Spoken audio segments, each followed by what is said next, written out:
Welcome back to the channel. Today we need to talk about something that's actually new, not just another round of the same headlines you've been seeing for months. The United States has now publicly threatened to start hitting Iran's power plants, directly, on camera, from the president himself, with a timeline attached. That is a different category of threat than anything else in this war so far, and I want to walk you through exactly why, using what's actually been confirmed by multiple outlets, not speculation, not rumor, just what's on the record right now. But to understand why this moment matters, you have to understand how we actually got here. Because this war has already gone through one of the most extraordinary escalations in modern military history. And a lot of people watching this video may have lost track of just how far it's already come. It started on February the 28th of this year. Israel launched what it called a preemptive strike against Iran with direct US support, hitting dozens of targets across roughly 24 Iranian provinces in a single opening wave. Iran's Red Crescent said more than 200 people were killed that first day alone. But the detail that made this strike genuinely historic, the one that separates this war from basically every other US or Israeli operation against Iran, going back decades, is that the opening wave killed Iran's supreme leader, Ayatollah Ali Khamenei, at 86 years old, along with his defense minister, the commander of the Revolutionary Guard Corps, and several other members of his inner circle, all in a set of coordinated strikes on gatherings Israeli intelligence had been tracking for months. Iranian state media confirmed his death within about 24 hours. The government declared 40 days of national mourning.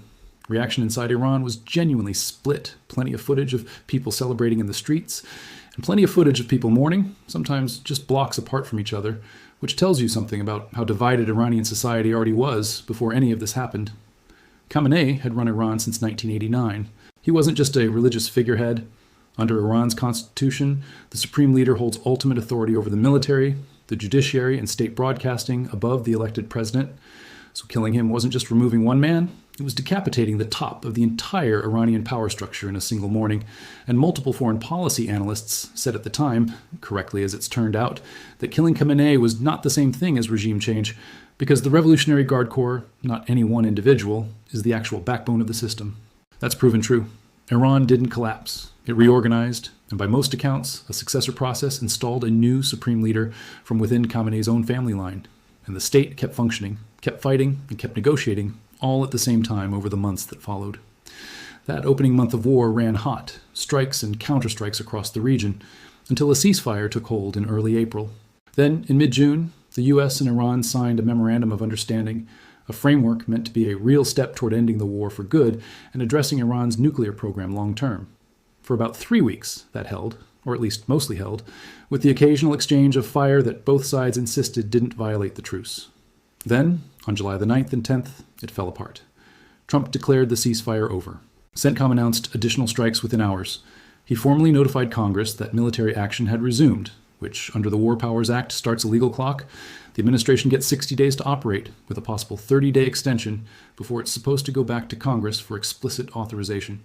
Whether that clock is actually restarting or whether it should have expired months ago, going back to the original March notification, is exactly the kind of question that's now tied up in a real fight in Washington. And I'll come back to that because it matters for whether any of this can be sustained long term. Since that ceasefire broke, we've had 5 straight days of active strikes as of this week. CENTCOM has put out statement after statement, 7-hour strike waves, 90-minute follow-up waves, hitting Iranian missile sites, drone sites, naval capabilities, coastal defense systems, command centers, air defense sites, and surveillance facilities, including targets around Bandar Abbas, home to Iran's largest port and a lot of their Navy and Revolutionary Guard infrastructure. The US also reinstated a full naval blockade on Iranian ports, something that had actually been lifted as part of the earlier ceasefire deal. No ship in, no ship out, full stop. And Iran has been hitting back hard, not just inside its own borders, but across the wider region. The IRGC has struck a Bahrain airbase that hosts Fifth Fleet support facilities, hit installations in Kuwait, hit an airbase in Jordan, and Emirati officials reported strikes near the port of Fujairah. Kuwait says its air defenses intercepted 4 cruise missiles and 21 drones in a single wave. One of their Navy vessels took a hit, with 4 crew members injured. Jordan says it shot down 3 incoming missiles. This is now an active multi-country shooting war, not a contained bilateral exchange, and that's before we even get to the power plant question. So here's the new piece. In a Fox News interview this week, Trump said that next week it gets, quote, really bad for Iran, because next week comes the power plants, next week comes the bridges. He said the US is going to knock out their power plants and knock out their bridges unless Iran comes back to the table. He's also been quoted saying he wants to save the energy targets for last, but that ultimately the U.S. will hit them. That's not an anonymous leak to a reporter. That's the sitting president, on camera, naming a specific target category and putting a calendar on it. And that matters, because a source familiar with the operation told reporters that up to this point, the U.S. has been deliberately avoiding major infrastructure, avoiding large command and control headquarters, and avoiding senior officials, focusing mostly on targets tied directly to the fight over the Strait of Hormuz, missile sites, drone sites, naval assets, things that threaten a ship transiting the strait. Power plants are an entirely different category of target. You're not degrading a weapon system anymore, you're degrading the thing that keeps water treatment running and hospitals operating for a country of roughly 90 million people. Historically, once a war shifts from hitting military capability to hitting national infrastructure, that tends to be a one-way door. It's a lot harder to walk back down from that escalation ladder than it is to climb up it. There's also a detail specific to Iran's power infrastructure that's worth knowing. The Bushehr nuclear power plant in southern Iran is the country's only nuclear power station, and it's already been indirectly involved in this latest round of strikes. Iranian media reported that a U.S. strike destroyed an anti-aircraft gun that had been positioned specifically to defend Bushehr, and separately, Iranian state media said air defenses around the plant were activated during one of the recent strike waves. To be clear, there's no confirmed reporting that Bushehr itself, the reactor, has been targeted. What's confirmed is that defensive systems around it have been hit or activated. But when the president is publicly talking about hitting power plants as a category, and a system defending a nuclear facility has already taken damage, that's worth sitting with for a second, because striking a nuclear facility directly would be an entirely different order of escalation than anything discussed so far. Let's talk about why actually degrading a national power grid is operationally difficult, because I think this is the part where having flown and studied how modern air campaigns actually work is useful instead of just repeating a headline. Iran's grid isn't a single target you take out in a couple of sorties.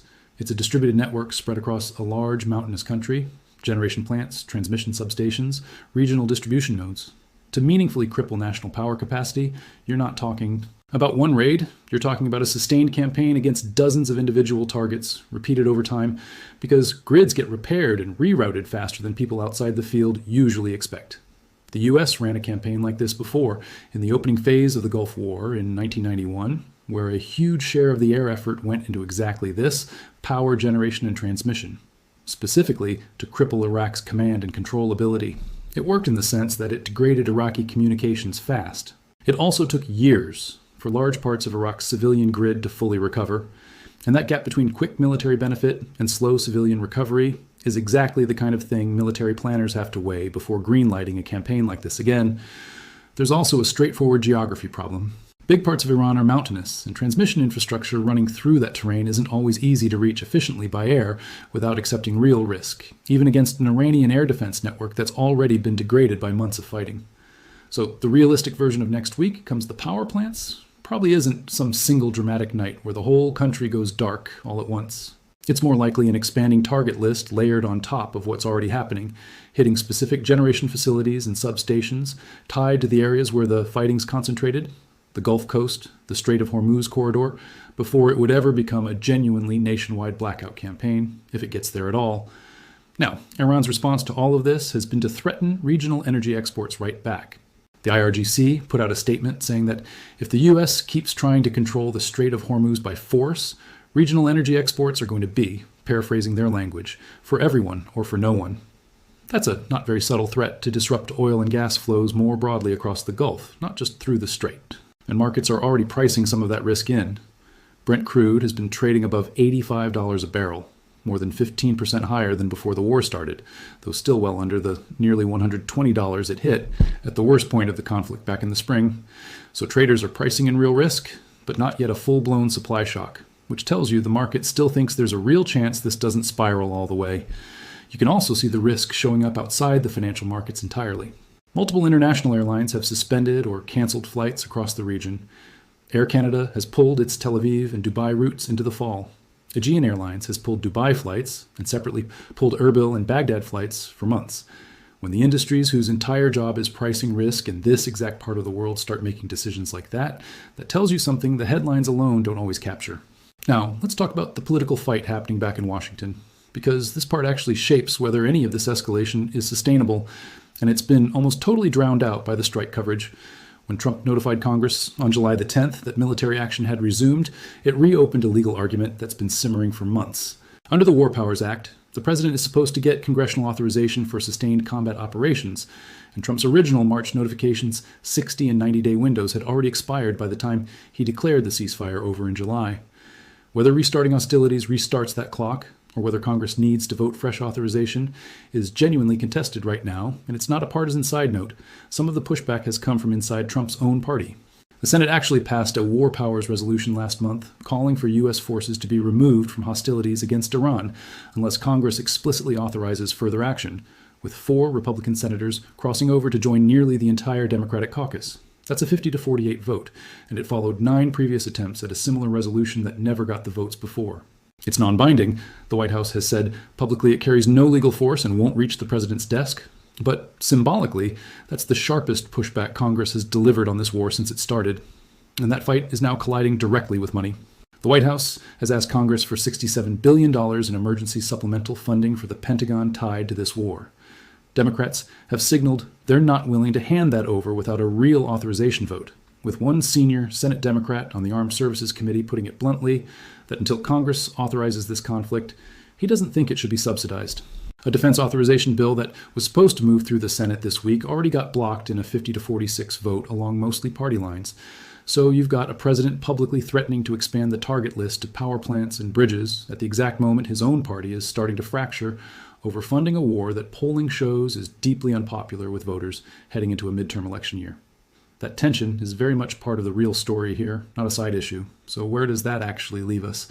You've got an active, expanding air war, a naval blockade back in place, Iranian retaliation hitting multiple countries simultaneously, oil prices climbing but not yet spiking to crisis levels, a president who has explicitly named power plants and bridges as next week's target list if diplomacy doesn't produce results fast, and a Congress that is increasingly split, including within the president's own party, over whether any of this is even legally sustainable without a formal vote.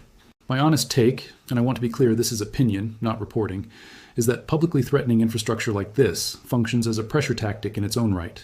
It's designed to make the cost of staying at war visibly worse for whoever is now running things in Tehran in a way that months of strikes on missile sites and naval assets haven't managed to do. Whether that pressure actually produces a real settlement, or whether it just pushes Iran toward the kind of regional energy retaliation their own statement implies they're willing to carry out, is the real question hanging over the next couple of weeks. I don't think anyone, including people inside the Pentagon making these calls in real time, has a clean answer to that right now, and I'd be skeptical of any channel telling you they do with total confidence. If you want real signal instead of noise going forward, here's what I'd actually watch. Watch whether CENTCOM's target lists start naming specific power generation facilities instead of the missile, drone, and naval language we've seen up to now. That's the tell the threat became action rather than leverage. Watch Brent crude. If it jumps back toward that $100 mark, markets think the wider Gulf escalation risk just became real.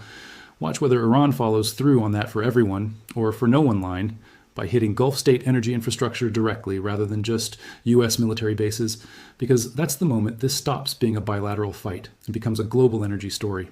And watch what happens with that funding fight in Congress, because if Republicans start peeling away from the president over authorization the way a handful already have, that's a real constraint on how far this can actually go, regardless of what gets threatened on television.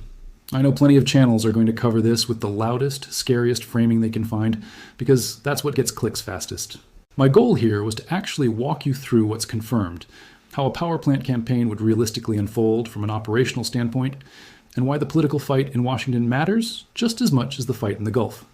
If you want more breakdowns like this, tracking what's real instead of what's just loud, go ahead and subscribe, because I'm going to keep following this one closely and I don't want you missing it the moment something actually changes on the ground. And drop a comment telling me what you want covered next, whether that's how a naval blockade like this functions day to day, what infrastructure bombing campaigns have historically done to a country's ability to keep fighting, or the political fight in Congress over authorization and funding. I read every comment, and it genuinely shapes what gets covered next. Thanks for watching, stay informed, and I'll see you in the next one.